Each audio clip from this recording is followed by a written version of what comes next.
अगर अभी तक आप लोगों ने अपनी CUET की तैयारी शुरू नहीं करी है, so I feel this is the right time जब आपको अपनी तैयारी शुरू कर लेनी चाहिए। देखो, आप लोगों को ये भी समझना पड़ेगा, अगर आप क्लास 12th अपीयर कर रहे हो, सो दिसंबर में आप बहुत ज़्यादा इंगेज हो जाओगे अपने प्री बोर्ड्स वगैरह में, and you will feel like stuck कि अब मैं क्या करूँ। मैं CUET की प्रिपरेशन करूँ कि मैं 12th फोकस करूँ, या फिर मैं क्या करूँ, मैं बहुत कन्फ्यूज़ हूँ। तो मैं नहीं चाहती कि आप वो वाली स्टेज पर जाओ।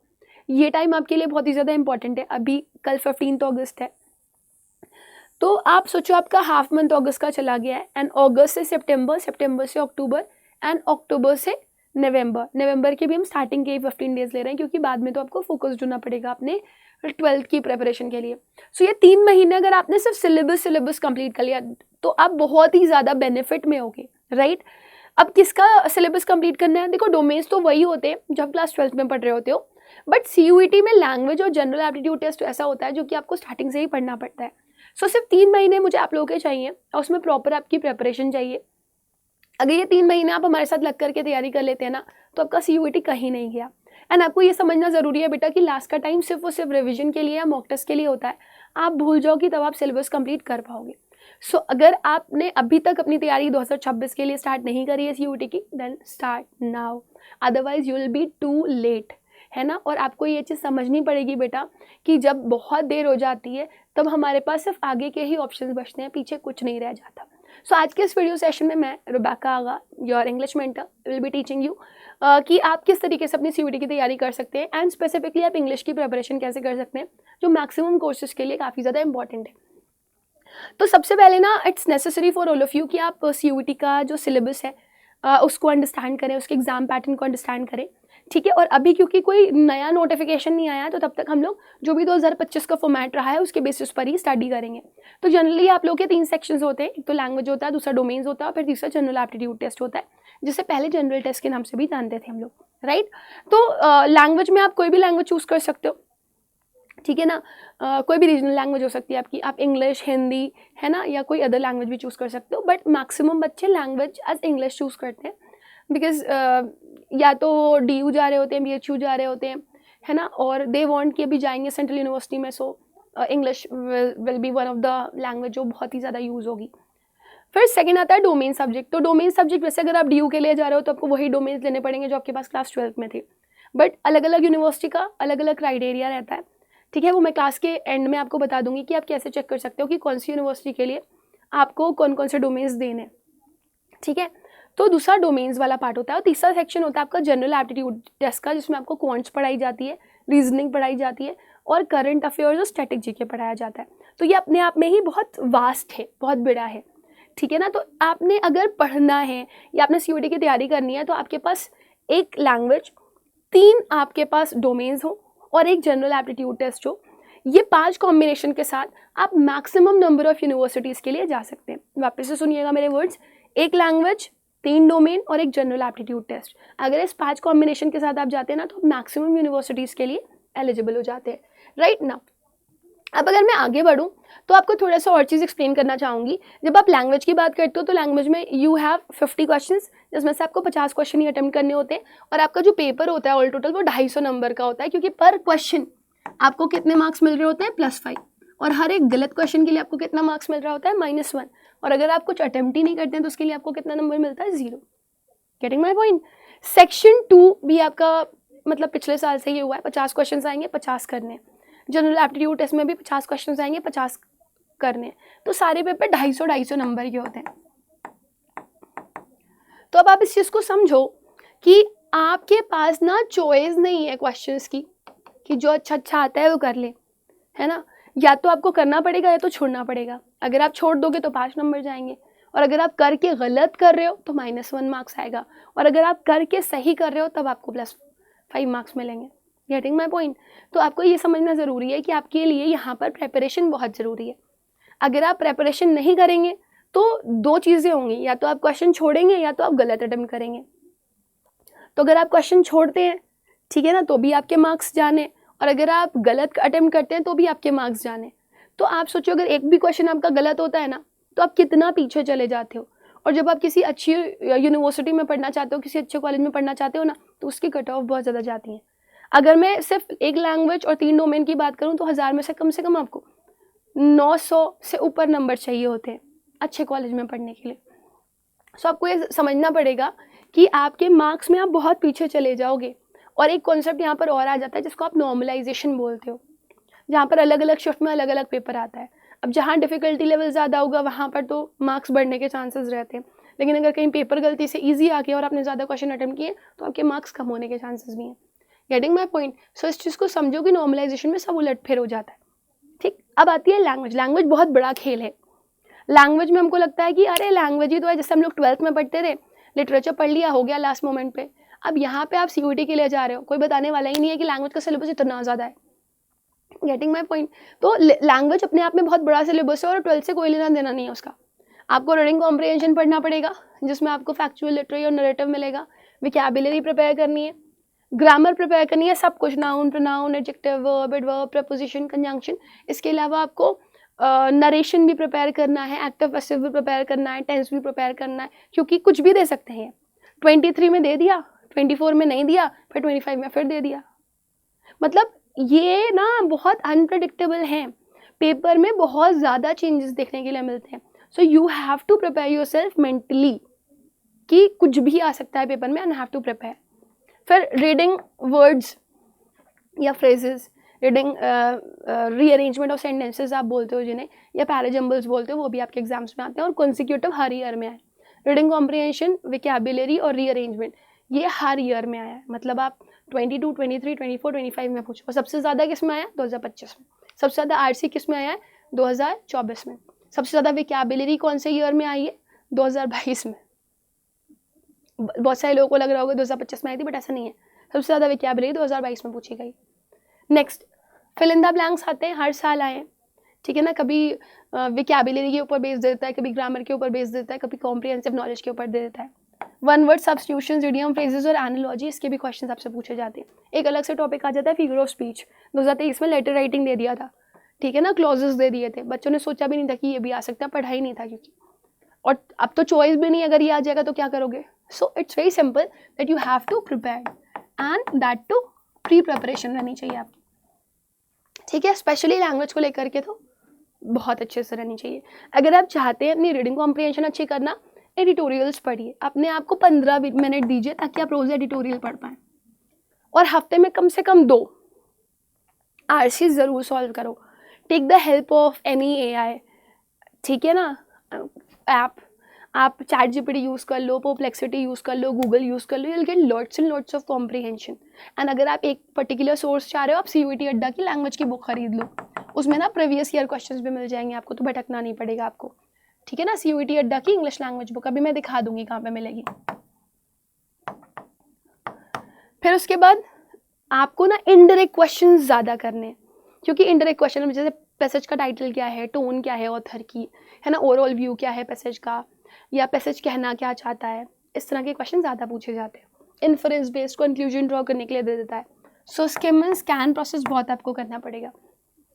बच्चे पूछते हैं ना मैम कैसे पढ़ाई करें, ऐसे करो। फिर विकैबुलरी, इसको तो आपको मेंटेन करके रखना पड़ेगा।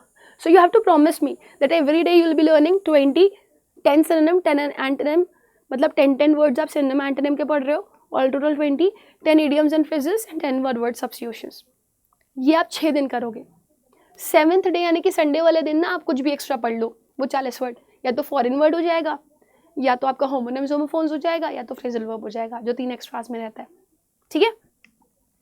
बाकी जो भी आप रीडिंग कॉम्प्रिहेंशन कर रहे हो, या न्यूज़पेपर पढ़ रहे हो, या क्वेश्चंस प्रैक्टिस कर रहे हो, उसमें 5 से 10 जो नए वर्ड मिलते हैं ना आपको, उन्हें रिवाइज करो, इट विल हेल्प यू। बाकी बहुत सारी ऐप्स हैं, आप यूज़ करना चाहें तो उन्हें यूज़ कर सकते हैं, बट अकॉर्डिंग टू मी आप सीयूईटी ओरिएंटेड पढ़ाई करेंगे तो ज़्यादा बेटर रहेगा, ठीक है ना।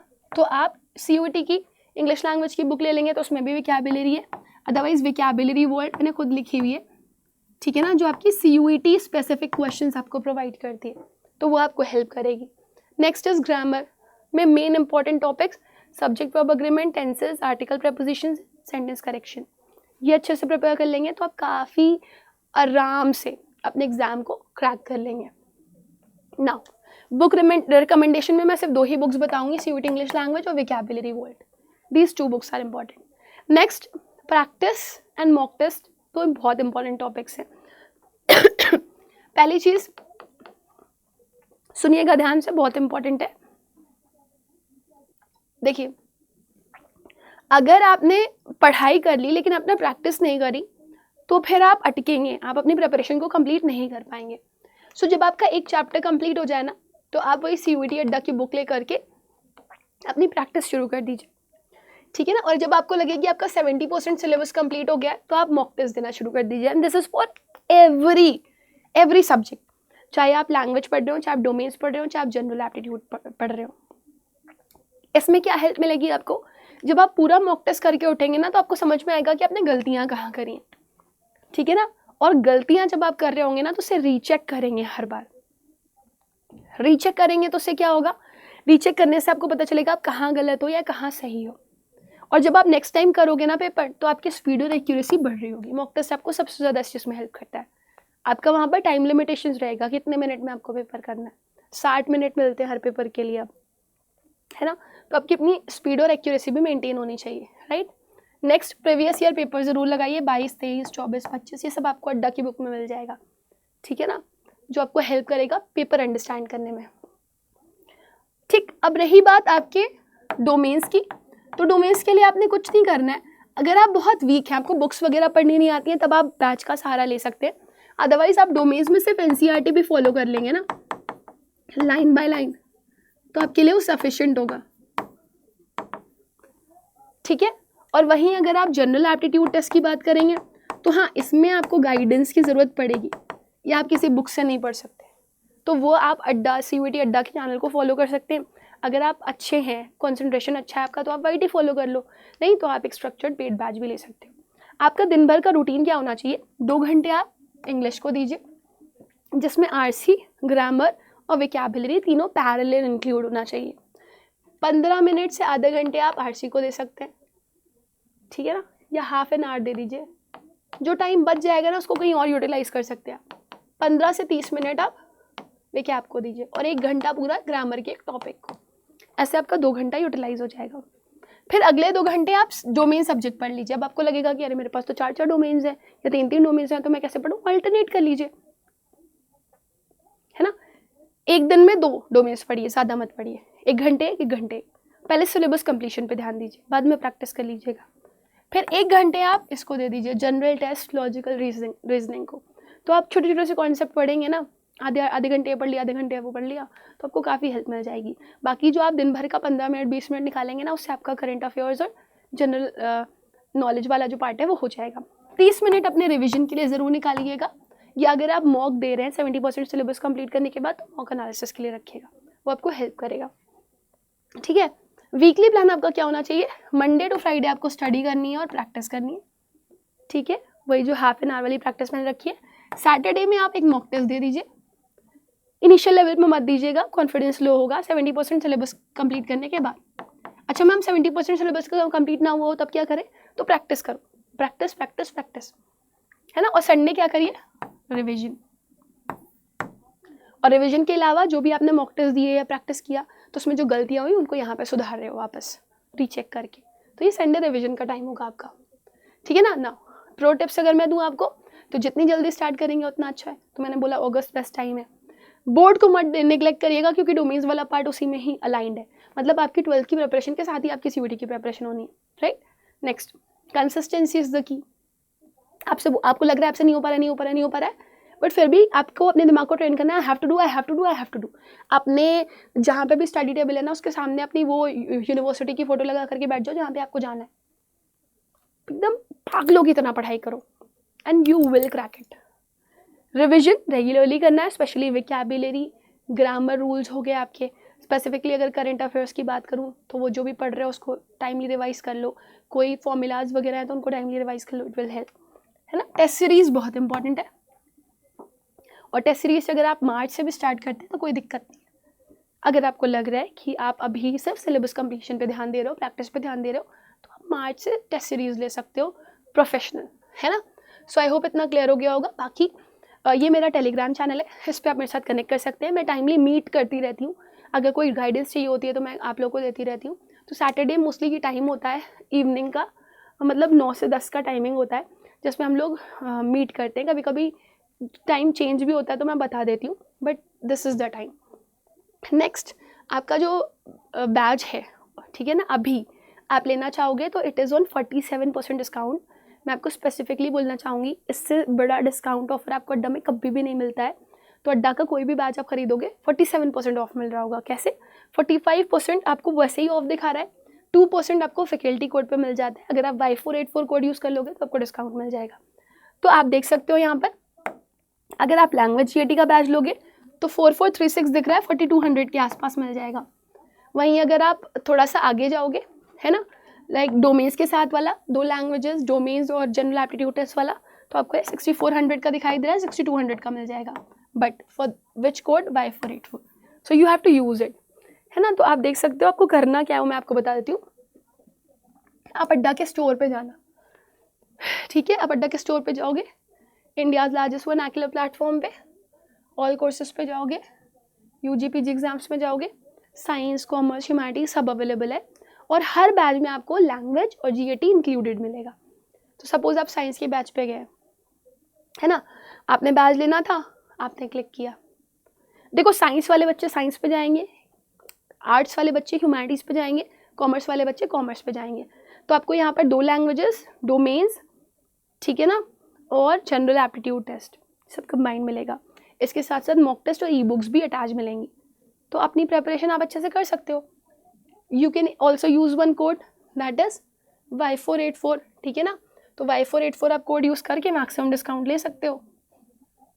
यहाँ पे देखो 6170, मैंने बोला ना अराउंड 6200 रुपीज़ का, तो 6170 रुपीज़ का ये आपको मिल जा रहा है। प्लस अगर आपको लैंग्वेज और GAT, सिर्फ लैंग्वेज GAT, अगर आपको लगता है आप डोमेन्स खुद पढ़ सकते हो, आपको सिर्फ लैंग्वेज एंड GAT चाहिए, so you can use this, ठीक है ना। आपको ये बैच जो है 4274 रुपीज़ का मिल जाएगा Y484 कोड यूज़ करके। तो कोड याद रखिएगा Y424। बाकी अगर कोई कन्फ्यूजन हो तो मुझे कमेंट सेक्शन में भी लिख सकते हो, अदरवाइज आप मुझे मेरे टेलीग्राम पे कनेक्ट करके वहाँ पे भी डिस्कस कर सकते हो। This let me end with the session, will meet again, तब तक के लिए bye bye, take care and God bless you all.